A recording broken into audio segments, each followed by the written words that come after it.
Thank you for staying up with us. I'm Jillian Smuckler. With the election just over a day away, we're going back over 100 years to 1918. The reason being, we're seeing history repeat itself, at least in a way. In 1918, Americans were in the midst of the influenza pandemic, and they were also in the middle of an election year. But when historians compare what we're going through now to back then, there are several striking similarities. And KEZI9 News reporter Connor McCarthy joins us live in the studio. And Connor, obviously that newspaper article you see right there behind you looks like something we would see today. So what are the key similarities between the 2 years? Right, so this newspaper headline definitely has similarities to what we're seeing today in the national headlines. And I did speak to Oregon State Associate Professor Christopher Nichols this afternoon. He teaches history at the university, and he told me that COVID-19 pandemic and the 1918 influenza pandemics both tested Americans at the polls, but each in a different way.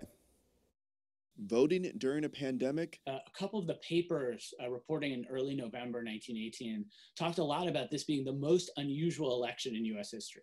And we've been hearing that all the time, right? This isn't unprecedented. We've heard it. It's something our country has done before. What you saw in 1918 was a lower total voter turnout than you'd normally see. 1918 was a midterm election, so not a presidential election, but congressional and local state election. Associate Professor Christopher Nichols says in 2020, the pandemic is on the mind of voters far more than in 1918. Woodrow Wilson, the president at the time, a Democrat, never once mentioned the pandemic.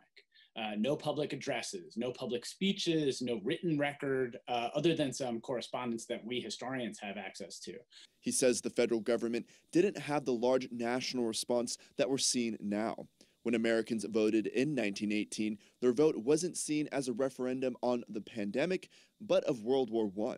People in 1918 were going to the polls. This is right before the end of World War I. They're going to the polls, and Woodrow Wilson argued that this should be a referendum on the Democratic Party, his party, and on his conduct of the war and the subsequent peacemakings. The result of that election, Republicans took control of both chambers of Congress. And historians argue that the flu played a role in that.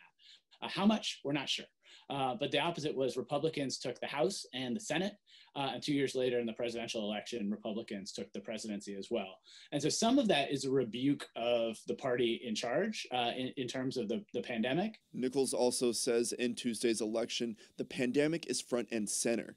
And unlike in 1918, both parties have used it as a political tool against the other side. For me as a historian, I think that's the most salient difference, that it has become partisan and politicized.